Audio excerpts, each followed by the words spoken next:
তিনি হলেন ওয়ামা আরসালনাকা ইল্লা রাহমাতাল লিল আলামিন। আল্লাহু আকবার।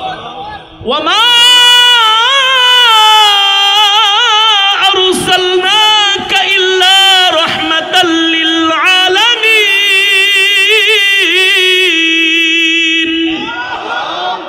জিবরাইল আইসা বলে, আমিনা আপনি কান্না করেন কেন, কষ্ট পান কেন? আপনার গর্ভে যেই সন্তান আসছে, এই সন্তান তো দুনিয়ার কোনো সাধারণ সন্তান না। এই সন্তান হলো আল্লাহর পয়গম্বর। আল্লাহু আকবার। এ আমিনা আপনি কষ্ট পাবেন না। আপনার গর্ভে যেই সন্তান আসছে, এই সন্তানের নাম আপনি নিজে রাখবেন না, এই সন্তানের নাম আল্লাহ রেখে দিয়েছেন। আল্লাহু আকবার। আমিনা জিজ্ঞেস করলেন, জিবরাইল আমার সন্তানের নাম কি হবে আপনি বলেন। বলে, আমি বলি না, আল্লাহ বলে দিয়েছেন। আপনার গর্ভে যেই সন্তান এসেছে, এই সন্তানের নাম হবে মুহাম্মদ। আল্লাহু আকবার। জোরে বলেন আল্লাহু আকবার। আর আপনি মনে মনে কষ্ট পাচ্ছেন, আপনি মনে মনে কষ্ট পাচ্ছেন, আপনার সন্তানকে কে খেলনা কিনে দিবে? এ আমিনা শোনেন, শোনেন, আপনার সন্তান দুনিয়ার কোনো সন্তান নয়, আপনার সন্তান হলো দুজাহানের বাদশা। আপনার সন্তান দুনিয়ার কোনো কাঠের খেলনা দিয়ে খেলবে, এটা আপনার সন্তানকে মানাবে না, তার শানের খেলাফ। কোনো মাটির খেলনা দিয়ে খেলবে, এটা আপনার সন্তানকে মানাবে না, সে দোজাহানের বাদশা, আল্লাহর পরে যার পাওয়ার। আপনার সন্তান দুনিয়ার কোনো কাপড়ের খেলনা দিয়ে খেলবে, এটাও তাকে মানাবে না। হযরত আমিনা ডেকে বলেন, জিবরাইল আমার সন্তান কি দিয়ে খেলবে? জিবরাইল ডাক দিয়া বলে, আমিনা আপনার সন্তানের সাথে খেলা করার জন্য আল্লাহ তাআলা আসমানের চাঁদ আপনার বাড়িতে পাঠিয়ে দিবে, আর ওই চাঁদ আপনার সন্তান মুহাম্মদের সাথে খেলা করবে। আল্লাহু আকবার। জোরে বলেন আল্লাহু আকবার। আব্দুল মুত্তালিব আর তার স্ত্রী শুনে বলে, বলো কি মা? বলে, হ্যাঁ, এখানেই শেষ না। আম্মা জান, আমি যখন রাস্তা দিয়ে বের হই, মরুভূমির পাথরগুলো গরমে উত্তপ্ত হয়ে যায়। পাথরের উপরে পাড়া দিলে আগে গরম লাগতো, কিন্তু আমার মুহাম্মদ আমার গর্ভে আসার পরে পাথর আমাকে দেখা সালাম দেয়, আসসালামু আলাইকি ইয়া আমিনা। ও আমিনা, আপনি জানেন আপনার গর্ভে কে? আমিনা বলে, তোমরাই বলো আমার গর্ভে কে? বলে, আপনার গর্ভে হলো রহমাতুল লিল আলামিন, দুজাহানের বাদশা। আমিনা, আপনি পাথরের উপর পাড়া দিবেন আর আপনার পায়ে গরম লাগবে, এটা হতে পারে না। আপনি দুজাহানের বাদশার মা, রহমাতুল লিল আলামিনের মা, আপনি পাথরে পাড়া দিবেন আর পাথর শক্ত থাকবে, আপনার কষ্ট হবে, এটা হতে পারে না। আপনার মর্যাদায় আমরা পাথরটা তুলার মতো নরম হয়ে গেলাম। হযরত আমিনা রাস্তা দিয়ে হেঁটে যায়, গাছগুলো হযরত আমিনাকে সালাম দেয়। আল্লাহু আকবার। আমিনা জানেন, জানেন আপনার গর্বে কে? বলে, বলো আমার গর্বে কে? বলে, আপনার গর্বে হলো রহমাতুল লিল আলামিন। শুধু এখানেই শেষ না, হযরত আমিনা পানি আনার জন্য কূপের কাছে যায়। কোথায় যায়? কূপের পানিগুলো নিচে পড়ে যায়, কূপের পানির স্তরগুলো নিচে পড়ে যায়। হযরত আমিনা কূপের কাছে গেলে কূপের পানিগুলো লাফ দিয়া উপরে উঠা যায়, আর বলে, আমিনা আপনি রহমাতুল লিল আলামিনের মা, দুজাহানের বাদশা, আপনি পানি নেওয়ার জন্য আসছেন, বালতি দিয়া নিচ থেকে কষ্ট করে আপনাকে পানি উঠাইতে কষ্ট হবে, কিন্তু এমন বেয়াদবি আমরা পানি করতে পারি না। রহমাতুল লিল আলামিনের বরকতে আমরা পানি লাভ দিয়া উপরে উঠা যাইতেছি, আপনি আপনার কলসটা ডুবায় নেন। আল্লাহু আকবার। যারা বলেন আল্লাহু আকবার। হযরত আমিনা বাড়িতে চলে যায়, আবার পানি নিচে চলে যায়। আমিনার বান্ধবীরা আসে, আমিনার সাথে যতক্ষণ আমিনা থাকে, হযরত আমিনার বরকতে কুয়ার পানিগুলো উপরে উঠা যায়। হযরত আমেনা চলে যায়, কূপের পানিও চইলা যায়। আমেনার বান্ধবীরা কষ্ট হয় পানি নিতে, বাড়িতে যায় বলে, বান্ধবী তুমি একটু আমাদের সাথে কূপের কাছে চলো। আমেনা বলে, কেন?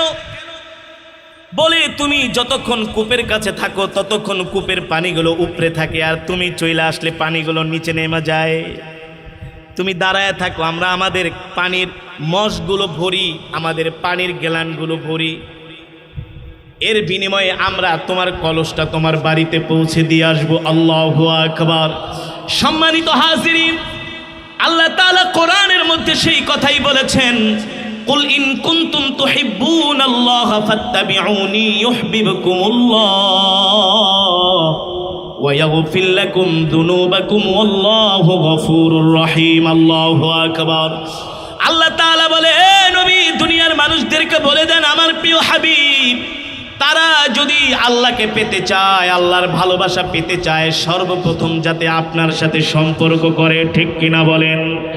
আল্লাহ কোরআনের অন্য আয়াতের মধ্যে বলছেন, মা কানা মুহাম্মাদুন আবা আহাদিম মির রিজালিকুম ওয়ালাকির রাসূলুল্লাহি ওয়া খাতামান নাবিয়্যিন ওয়া কানাল্লাহু বিকুল্লি শাইইন আলিমা। ও নবী, আপনি হলেন শেষ নবী, আপনার পরে দুনিয়ার জমিনে আর কোন নবীর আগমন হবে না, আপনার পরে দুনিয়ার জমিনে আর কোন নবী আসবে না। আমার নবীর পরে এই দুনিয়ার জমিনে কেউ যদি নবী দাবি করে, সে হলো কাফের। ঠিক কিনা বলে? সে কি? আরো জোরে বলেন, সে কি? আল্লাহ তাআলা আমার নবীর মর্যাদা এত দান করেছেন। আল্লাহ কোরআনের মধ্যে বলছেন, ওয়া রাফা'না লাকা যিকরাক। আল্লাহু আকবার। নবী, মক্কার কাফেররা আপনাকে মিথ্যাবাদী বলে, আপনাকে তারা গালি দেয়, আপনার নবুয়তকে তারা অস্বীকার করে। আপনি লজ্জা পায়েন না, কষ্ট পায়েন না, আপনি দুঃখ পাবেন না।